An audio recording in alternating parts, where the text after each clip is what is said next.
नमस्कार, आप देख रहे हैं UP India live TV news.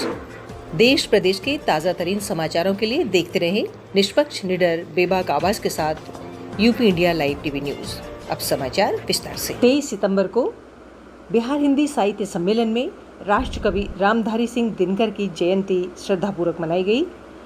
ढीली करो धनुष की डोरी, तरकश का कस खोलो, किसने कहा युद्ध की वेला चली गई, शांति से बोलो।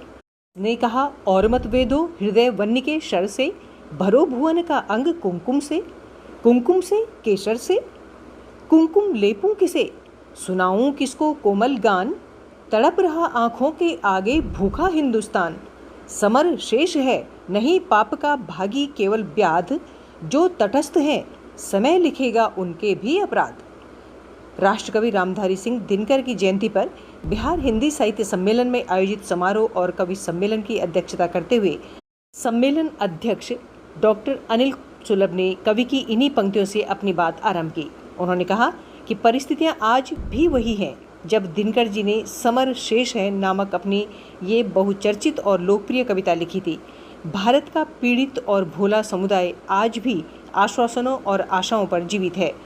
स्वतंत्रता के 74 सालों में समाज बदल गया, भौतिक समृद्धि भी आई, पर वंचित और भोले लोगों के लिए आज भी पूर्ण स्वराज स्वप्न ही बना हुआ है। ऐसे में दिनकर आज और भी प्रासंगिक लगते हैं। दिनकर ओज के किंतु मानवतावादी राष्ट्रकवि थे। वे सही अर्थों में अपने समय के सूर्य थे। उन्हें स्मरण करना अपनी अस्मिता, पौरुष और राष्ट्रीय चेतना से जुड़ना है।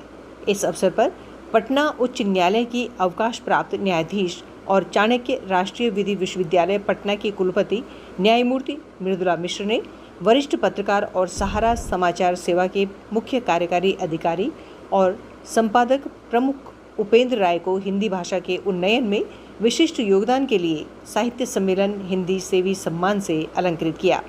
अपने उद्घाटन संबोधन में न्यायमूर्ति मृदुला मिश्र ने कहा कि दिनकर जी को हम कभी भूल ही नहीं सकते। जयंती अथवा स्मृति दिवस पर हम उन्हें श्रद्धांजलि अर्पित करने का अवसर जुटाते हैं, अन्यथा हिंदी और कविता में रुचि रखने वाला कोई भी व्यक्ति उन्हें कभी भूल ही नहीं सकता। वे राष्ट्र कवि ही नहीं, युग कवि थे। सम्मानित पत्रकार उपेंद्र राय ने कहा कि दिनकर के बाद उनके कद का दूसरा कोई कवि हुआ ही नहीं। राष्ट्रकवि को समझना हो तो उनके गद्य ग्रंथ संस्कृति के 4 अध्याय, काव्य ग्रंथों में रश्मिरथी, कुरुक्षेत्र, रेणुका